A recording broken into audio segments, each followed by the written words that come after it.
I grew up in two different places. I spent the school year being educated in a little quarry town in Illinois called Columbia.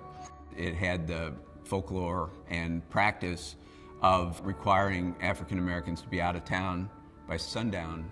But then in the summers, my mom's family lived in Cairo at the southern tip of Illinois that was half African American, half white, and in fierce civil rights combat. Much of the militancy actually came from whites against integration. And when I was a young kid, the pool came under order to be desegregated. And rather than desegregate the pool, the city fathers decided to simply close the pool. There was a country club, and wealthier people could go swim at the country club, but my mom kind of memorably said at the time, "Oh, now people drown again in the river." The Ohio and Mississippi were these tremendously attractive places to swim, but dangerous.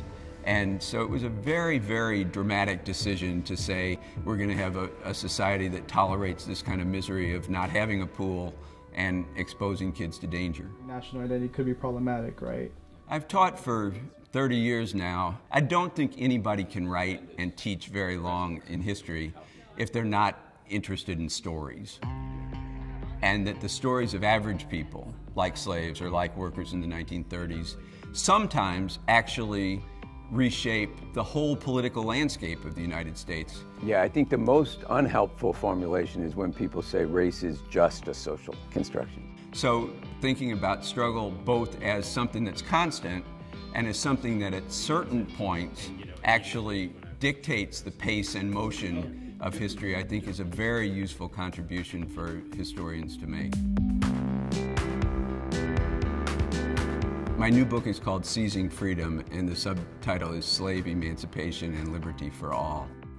Its point is that slaves emancipated themselves in large measure, that it was their actions that led to Lincoln's Emancipation Proclamation. But then the book turns to the women's movement and the 8-hour-day labor movement as examples of people who were inspired by that movement of the slaves. So I'm trying to connect what slaves did with these broader currents of liberatory thought.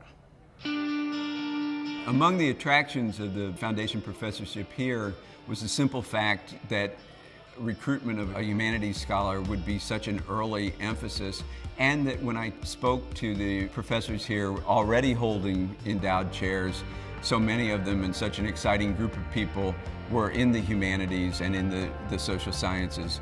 So I think this is a university which obviously is excellent and aspires to excellence in a whole range of things, but particularly is attending to the core of the humanities and liberal arts.